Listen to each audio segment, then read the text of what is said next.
Welcome to Jesus Reigns Conversations, ang podcast kung saan tapat nating tinatalakay ang mga isyung panlipunan gamit ang ating konsensya at likas na batas moral bilang gabay.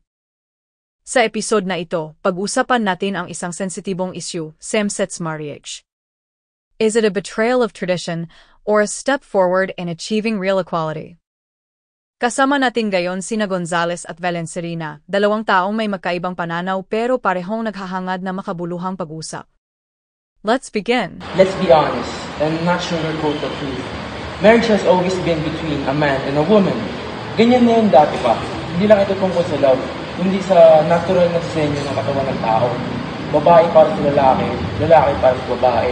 Ito ang foundation ng isang matatag na pamilya, maayos sa pagpapalaki ng anak at masaganang buhay. Ganyan nga noon, but we're living in the present and moving toward the future. People and societies evolve. May panahon din na noon na pinagbabawal ang kasal ng magkaibang lahi. Pero nagbago rin ang batas dahil mali ang diskriminasyon. The same applies to same-sex marriage. Denying people that right is a discrimination and a violation of human dignity.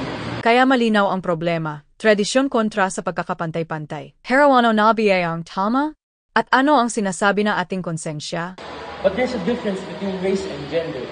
Hindi ganoon kadaling baguhin ang kahulugan ng kasal. What about our beliefs? Marami pa rin ang naniniwala na ang Diyos ang lumikha sa lalaki at babae para magsama, magsumpaan, at bumuo ng pamilya. That's sacred. Oo, pero hindi lahat naniniwala sa isang relihiyon. We live in a diverse society. At kahit ang ilan sa mga taong relihiyoso ay sumusuporta sa same-sex marriage. Kasi naniniwala silang ang pagmamahal at respeto ang mas mahalaga. Beliefs are personal, but rights must be universal.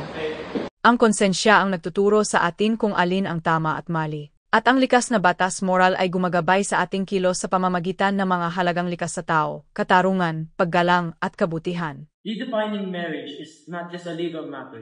Nakaka-apekto ito sa kultura, paniniwala, at mahalagang pinanghahawakan pa rin ng karamihan. Handa na ba talaga tayo sa mga epekto nito sa susunod na henerasyon? Mas makasasama sa next generation ang discrimination. Kapag tinanggihan natin ang karapatang magpakasal ng same-sex couples, para na rin nating sinabing hindi valid ang pagmamahalan nila.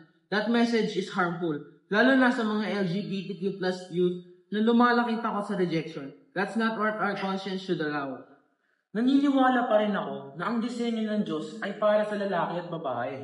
I'm not trying to hate anyone. I just want to protect what I was taught to be the right structure. I am not here to destroy tradition. I want to expand it.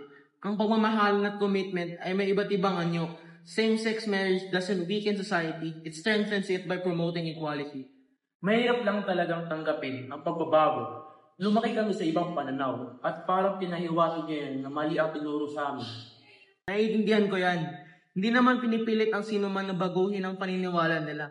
Pero ang batas, dapat patas para sa lahat. Kahit magkakaiba tayo ng pananampalataya, pantay-pantay tayo sa karapatan. That's what the natural moral law is all about. In every issue, there will be strong emotions and deep-rooted beliefs. Pero sa dulo, ang tanong ay ito, tama ba ang desisyong ginagawa natin?